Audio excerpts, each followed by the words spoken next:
जय हिंद to all of you, my name is Atul Dhiman और आज जो है हम लोग अगेन एक न्यू वैकेंसी की अपडेट लेकर आ रहे हैं जहां पे आपको एग्जाम देने की कोई ज़रूरत नहीं है। आप डायरेक्टली उस प्रोसेस के अंदर जा सकते हो अगर कुछ थोड़ी बहुत आपकी एलिजिबिलिटी बनती है। ठीक है, सो ये जो वैकेंसी है ये वैकेंसी है इंडियन कोस्ट गार्ड की वैकेंसी है। Join Indian coast guard as an assistant commandant. कहां पे? जहां पे आपके पास जनरल ड्यूटी का ऑप्शन आता है और जहां पे आपके पास टेक्निकल, जो कि टेक्निकल फील्ड की भी जॉब है ये, तो ये भी ऑप्शन है। जो इंजीनियर्स हैं, इलेक्ट्रिकल इंजीनियर्स हैं, they can opt for this process also. तो इंडियन कोस्ट गार्ड की वैकेंसी अभी रिसेंटली इंट्रोड्यूस हुई है, तो अभी देख लेते हैं इसके क्या डिटेल एप्लीकेशन में और क्या आपकी एलिजिबिलिटी बनती है कि नहीं बनती है। अगर बनती है just go with this option also. चलो, तो सबसे पहली बात तो ये है, इसका एप्लीकेशन जो फॉर्म है वो देख लेते हैं। एप्लीकेशन फॉर्म जो है एक्सेप्ट किए जाएंगे, ऑनलाइन एप्लीकेशन फॉर्म एक्सेप्ट किए जाएंगे, नंबर 1 पॉइंट। दूसरी बात, इसका स्टार्ट होगा प्रोसेस फ्रॉम द 4 जुलाई से लेके 14 जुलाई तक इसका प्रोसेस जो है शुरू हो जाएगा। मतलब एप्लीकेशन फॉर्म जो है आपको 4 जुलाई से 14 जुलाई के अंदर अंदर सबमिट कराने पड़ेंगे। एज सुन एज पॉसिबल आप ये डेट जो है आपको नोट डाउन कर लेनी है। ठीक है, 4 से 14 जुलाई तक आपको ऑनलाइन एप्लीकेशन फॉर्म फिल करने पड़ेंगे। और printing of E admit card जो होगा वो 20 जुलाई से आना शुरू हो जाएंगे। ठीक है, जितने भी होंगे मेरिट लिस्ट जो भी शॉर्ट डाउन होंगे उसके हिसाब से आपके ई एडमिट कार्ड मिलते जाएंगे। ठीक है, इसके अलावा हम लोग बात करते हैं कि ये जो इंडियन कोस्ट गार्ड है, इंडियन कोस्ट गार्ड में ये जो जॉब है ये आपको पता है असिस्टेंट कमांडेंट की गेजेटेड जॉब है। यहां पे आप रजिस्ट्रेशन कर सकते हैं। कहां पे? joinindiancoastguard.gov.in पे। ठीक है, 4 से 14 जुलाई के अंदर अंदर रजिस्ट्रेशन करवानी है। ठीक है, अब देख लेते हैं कि क्या क्या आपकी एलिजिबिलिटी बनती है और कौन कौन से हमारे पास ऑप्शंस हैं, ब्रांचेस कौन कौन सी है वो देखते हैं। सबसे पहले हमारे पास branch number 1 that is general duty. General duty में आपकी जो एज होनी चाहिए वो एज होनी चाहिए 1 जुलाई 1997 से लेके 30 जून 2001। तो 30 जून 2001 इज द मैक्सिमम पीरियड और 1 जून जो है 1 जुलाई 1997 के बीच में अगर आपकी डेट ऑफ बर्थ आती है तो आप इस जॉब के लिए एलिजिबल है। बट इसमें एक चीज और भी होगी, जो रिलैक्सेशन की बात करेंगे आगे बात करेंगे। ठीक है, सो आपका 1 जुलाई 1997 से लेके अपना 30 जून 2001 के बीच में आपकी एलिजिबिलिटी है, तो आप इसके लिए अप्लाई कर सकते हैं। यहां पे मेल कैंडिडेट्स के लिए ये ऑप्शन है। और यहाँ पे एजुकेशनल क्वालिफिकेशन क्या चाहिए अगर जनरल ड्यूटी की बात करें, सो आपके पास मिनिमम 60% मार्क्स होने चाहिए जो आपने बैचलर डिग्री के अंदर लिए होंगे। और इसमें और भी चीज़ें होती है, जैसे फर्स्ट सेमेस्टर से लेके 8 सेमेस्टर तक आपके 60% मार्क्स होने चाहिए। वो बी या बीटेक कोर्स हो सकता है, होएगा। और साथ ही साथ फर्स्ट, मान लीजिए आपका जो सेमेस्टर वाइज नहीं है, आपका ईयर वाइज आपका कोर्स है ना, बीई या बीटेक आपका सेमेस्टर वाइज है, तो आपको पहले सेमेस्टर से लेके 8वें सेमेस्टर तक तो इतने परसेंटेज चाहिए, 60%। अगर आपका ईयर वाइज है तो पहले ईयर से लेके लास्ट ईयर तक जो आपकी बैचलर डिग्री है उसमें आपको 60% मार्क्स चाहिए। अब दूसरी बात क्या है, यहाँ पे बोला हुआ है कि आपके पास 12th में, मतलब 12th में आपके पास कम से कम जो 60% मार्क्स होने चाहिए एग्रीगेट में। कौन से सब्जेक्ट में? फिजिक्स एंड मैथमेटिक्स में। मतलब इसमें बोला गया है कि जिस व्यक्ति के पास, जिस स्टूडेंट के पास मैथ्स और फिजिक्स नहीं है, तो वो क्या 12th में मैथ्स और फिजिक्स नहीं है तो वो बंदा जो है एलिजिबल नहीं होगा जनरल ड्यूटी के लिए। समझ आ गया? चलो, ये तो हो गया जनरल ड्यूटी का पूरा एस्पेक्ट। अब हम लोग बात करते हैं जो दूसरी एंट्री है, दैट इज अपनी टेक्निकल में हमारे पास इंजीनियरिंग एंड इलेक्ट्रिकल ब्रांच वाला टेक्निकल एस्पेक्ट आ जाता है। इसमें भी सेम एलिजिबिलिटी है 1 जुलाई 1997 से 30 जून 2001। इसमें क्या है, अगर ये डेट ऑफ बर्थ है, इसके अंदर आपकी डेट ऑफ बर्थ आती है तो आप एलिजिबल हैं इस जॉब के लिए। इसमें क्या चाहिए? इंजीनियरिंग डिग्री चाहिए with the 60% marks in aggregate होना चाहिए। सिंपल। इंजीनियरिंग ब्रांच अगर है आपके पास, naval architecture, mechanical, marine, automotive, industrial production, metallurgy, design of, ये सारी फील्ड आप खुद देख लीजिएगा जहां पर भी आप मिलते हैं। यहाँ पे आप उसको टिक करके इंश्योर कीजिए that you are eligible. Electrical branch की बात करें, इलेक्ट्रिकल, इलेक्ट्रॉनिक्स, टेलीकम्युनिकेशन, ये सारी ब्रांचेस है। All the above streams of engineering must be recognised by जो हमारी जो एजेंसी है दैट इज AICTE, उससे रिकॉग्नाइजेशन होना चाहिए ये जितना भी डिग्री है। उसके अलावा वी हैव सेम क्राइटेरिया, जो 60% मार्क्स होने चाहिए एटलीस्ट आपके एग्रीगेट में, फिजिक्स एंड मैथमेटिक्स में इन द 12th स्टैंडर्ड। तो 12वीं में आपके इतने मार्क्स होने चाहिए, 60% प्लस मार्क्स होने ही चाहिए फिजिक्स एंड मैथमेटिक्स के अंदर। अगर नहीं है, फिजिक्स मैथमेटिक्स है ही नहीं, तो यू आर ऐसे ही आप एलिजिबल नहीं है, ठीक है। अब उसके बाद हम लोग बात करते हैं, ये चीज आपकी क्लियर हो चुकी है। अब एक चीज और इंपॉर्टेंट बात कर लेते हैं इस वैकेंसी के बारे में, कि ये जो अपर एज रिलैक्सेशन मिलेगी आपको, वो SC ST को 5 साल की मिलेगी, और जो OBC कैंडिडेट है वो 3 साल मिलेगा उसको रिलैक्सेशन, ठीक है। तो ये आप देख सकते हैं, 5 साल SC ST और 3 साल OBC वाले को, ठीक है। इसके अलावा हमारे पास एक चीज और आता है जो हमने पढ़ा, 60% आपको बैचलर्स में चाहिए और 60% आपको फिजिक्स एंड मैथमेटिक्स में चाहिए 12th लेवल में। तो उसमें थोड़ी सी आपको रिलैक्सेशन मिल जाती है, कितनी, मैक्सिमम 5% की रिलैक्सेशन मिल जाती है।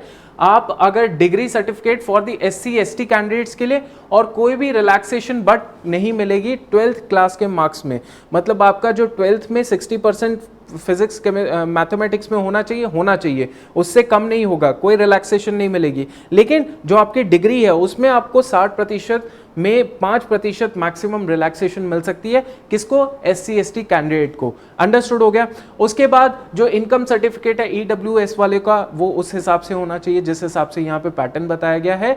इसके अलावा जो है इंडियन कोस्ट गार्ड जो है reserves the right to fix the cut off percentage for the issue of PSB call letter. That, इसका मतलब ये है कि देखो अब इतनी सारी इंडिया में जनता है, उस सभी जनता के 60% तो आ जाते हैं मार्क्स।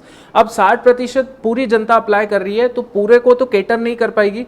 तो जो इंडियन कोस्ट गार्ड है वो फिर देखेगी कि कट ऑफ कितनी रखनी है, डिपेंडिंग ऑन कि कितनी उन्होंने वो रखी हुई है, मतलब कितनी उन्होंने कॉल लेटर्स उनके पास आए हुए हैं। तो उस बेसिस पे जितने ज्यादा कॉल लेटर, जितने ज्यादा लोगों के परसेंटेज, उतनी ज्यादा हाई कट ऑफ जाएगी। आपको ये सब चीजें पता है। 70-75% तक तो जर्नली जाती है यहां पे, तभी बच्चों को कॉल लेटर मिलता है, ठीक है। चलो, अब ये आपको क्लियर हो गया। अब वैकेंसी की बात करते हैं। वैकेंसी जो है AC की वैकेंसी हमारे को जनरल ड्यूटी में हमें 40 वैकेंसी दिखती है, और उसमें भी हमें कैटेगरी वाइज सेग्रीगेशन दिख रहा है। SC ST का 13 है, SC का इतना है 7, 3, 11, ठीक है।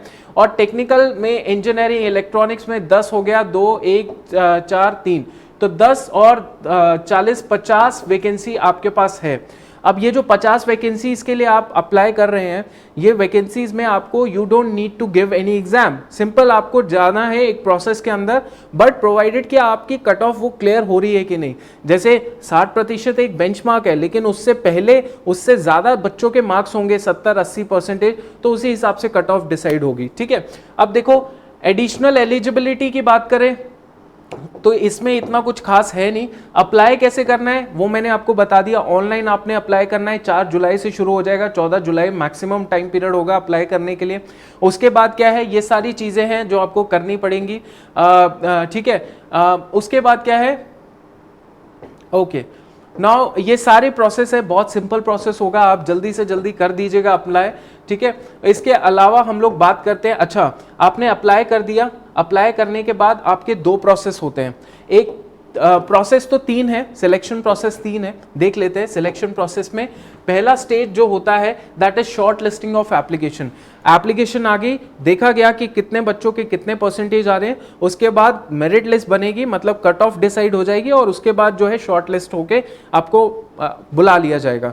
अब उसके बाद क्या है, प्रीलिम सिलेक्शन होगा। प्रीलिम सिलेक्शन में क्या होगा, आपका एक दिन आपको जाना पड़ेगा सेंटर्स में, 4 सेंटर्स बनेंगे, वहां पे आपको जाना है, वहां पे आपका एग्जाम होगा, प्रिलिमिनरी सिलेक्शन जो भी आपको डेट दी जाएगी, जिसमें आपका एग्जाम होगा मेंटल एबिलिटी टेस्ट या फिर cognitive aptitude test, mental ability test, cognitive aptitude test, and उसके बाद पीपीडीटी होगा। जितने भी एसएसबी वाले कैंडिडेट्स हैं जो आज के टाइम पे फेस करते हैं, उनको ये टेस्ट के बारे में पता होता है, पीपीडीटी क्या होता है, ये सब। तो एक ही दिन में जनरली ये टेस्ट वेस्ट हो जाता है आपका। मेंटल एबिलिटी कॉग्निटिव टेस्ट होता है, कुछ आपको रीजनिंग के सवाल कुछ पूछे जाते हैं, और पीपीडीटी होता है, पिक्चर परसेप्शन करके स्टोरी लिखनी होती है। ये एक दिन का काम होता है, ये आपका होने के बाद आपको बता दिया जाता है। ये इंग्लिश मोड में ही होगा, जो भी आपका एप्टीट्यूड टेस्ट होगा ये इंग्लिश मोड में होगा, एंड ऑब्जेक्टिव टाइप होगा। सिंपल जो पहला स्क्रीनिंग का प्रोसेस होता है पहले दिन एसएसबी का, वैसा वैसा ही ये प्रोसेस है। इसके बाद आपको पीपीडीटी में एक्सपेक्ट किया जाएगा कि आप अंग्रेजी में ही बात करें, लेकिन अगर हिंदी में भी बात करना चाहते कोई दिक्कत नहीं है, बट प्रेफर इंग्लिश में बोला जाएगा। अब यहाँ पे क्या है, उसके बाद बोला गया है कि ये सेकंड प्रोसेस है, प्रीलिम वाला सेकंड है। यहां से बच्चों की छटाई होगी। बच्चों की छटाई होने के बाद फिर क्या होगा, जो थर्ड सेकंड स्टेज है इसमें, वो है फाइनल सिलेक्शन। यहां पे होगा क्या, यहां पे बच्चों को फाइनल सिलेक्शन के लिए बुलाया जाएगा, फाइनल सिलेक्शन बोर्ड में, फाइनल सिलेक्शन बोर्ड में बुलाया जाएगा, और यहां पे बेसिकली बता दिया जाएगा कि इस तरीके से ये डेट है, ये टाइम है, यहां पे आपको आना पड़ेगा। अब उसमें होगा क्या, उसमें होगा psychological test, group task and interview, same as SSB, है ना। सिलेक्शन स्क्रीनिंग को छोड़ के बाकी सारा प्रोसेस ये फाइनल सिलेक्शन बोर्ड में होता है। 2-3 दिन का सिलेक्शन प्रोसेस होता है, उसमें आपको टास्क दिए जाते हैं, जीटीओ होता है, स्क्रीनिंग होता है, पर्सनालिटी स्क्रीनिंग नहीं बट साइकोलॉजिकल टेस्ट होता है, group task and interview process होता है। तो आपने ये सब चीज़ें देख ली हैं। अब आपको सेंटर कौन से जाना पड़ेगा, आपके सामने जो है सेंटर्स, 4 सेंटर्स बने हुए हैं, ये आप ध्यान में रखिएगा। सबसे पहला सेंटर तो मुंबई है, और दूसरा है चेन्नई, और तीसरा है कोलकाता, एंड चौथा है अपना नोएडा। तो ये 4 सेंटर हैं, यहाँ पे आपका टेस्ट वगैरह जो होगा वो इस जगह होने वाला है। इसके अलावा तो आपको सब समझ आ ही गया। लिस्ट ऑफ डॉक्यूमेंट आप देख लीजिए, आपका क्या क्या इसमें लिस्ट ऑफ डॉक्यूमेंट है। मेडिकल स्टैंडर्ड की बात करें तो वही मेडिकल स्टैंडर्ड है जो जनरली सारे मेडिकल स्टैंडर्ड होते हैं असिस्टेंट कमांडेंट्स के। हाइट आपकी इतनी होनी चाहिए, वेट आपका प्रोपोर्शनेट टू हाइट हो सकता है, प्लस माइनस 10% हो सकता है कि कोई मान लीजिए आपकी हाइट जो है वो 60 kgs है, तो प्लस माइनस 60 जो है 6 kg प्लस माइनस हो सकता है आपका वेट। चेस्ट जो है 5 सेंटीमीटर मिनिमम एक्सपैंड होनी चाहिए, इस तरीके से है। उसके बाद आई साइट आप देख लीजिए 6/6, 6/9, uncorrected without lenses, corrected with lenses, ठीक है। तो आप ये देख सकते हैं। टैटू की जो पॉलिसी है वो आप पढ़ सकते हैं। अगर ये सब चीज़ें आपको नहीं है तो आप बगैर चिंता हुए आप सीधा एप्लीकेशन फॉर्म भरिएगा, ठीक है। अल्टीमेटली मेरिट लिस्ट निकलेगी। मेरिट लिस्ट जो है आपकी जैसे ही ये सारा प्रोसेस खत्म हुआ, आपकी मेरिट लिस्ट जो है वो बन जाएगी। आपका जो ट्रेनिंग होगा बहुत जल्दी शुरू हो जाता है, it is by the end of December 2021। तो इतनी जल्दी आपकी ट्रेनिंग जो है शुरू हो जाएगी। INA इज़माला जो है यहाँ पे आपकी ट्रेनिंग शुरू होएगी, ठीक है। और ये सारा ट्रैवल अलाउंस जो है, ये सारी चीज़ें हैं जो आप देख सकते हैं। आपको ट्रैवल अलाउंस जो है इतना सब मिलेगा। ये रैंक्स हैं। रैंक्स में बात करें तो आपको assistant commandant, deputy commandant, commandant, उसके बाद DIG, IG और ADG, डायरेक्टर जनरल, इतनी सारी स्टार्टिंग बेसिक सैलरी होती है, आपको पता ही होगा। और जो भी बेनिफिट्स हैं, मेडिकल कवर मिल जाएगा, ये सारी चीज़ें हैं जो आपको मिलेंगी। लेकिन अभी ये इंपॉर्टेंट नहीं है। अभी ये इंपॉर्टेंट है आपको ये समझना कि AC की वैकेंसी निकली हुई है, जनरल ड्यूटी एंड टेक्निकल की। Just check your eligibility, whether you are eligible और not, and opt for this particular purpose, opt for this particular process and prepare for it, ठीक है। SSB वाला ही process होता है, कुछ ज़्यादा डिफिकल्ट नहीं है। बस ये याद रखना कि इसमें एक तरीके होते, कुछ तरीके होते हैं SSB निकालने के भी, वो भी आपको इंश्योर करना है कि वो भी मैं साथ ही साथ प्रिपेयर करता रहूँ अपनी CAPF, CDS या FCAT वाली तैयारी के साथ। SSB को भी मुझे स्ट्रॉन्ग करके रखना है, ठीक है। तो this is all for today's lecture. आप ज़्यादा से ज़्यादा इसको लाइक सब्सक्राइब कीजिए, बिकॉज इससे क्या होता है, मोटिवेशन मिलता है और हम आपको फर्स्ट हैंड इन्फॉर्मेशन लेकर आते हैं।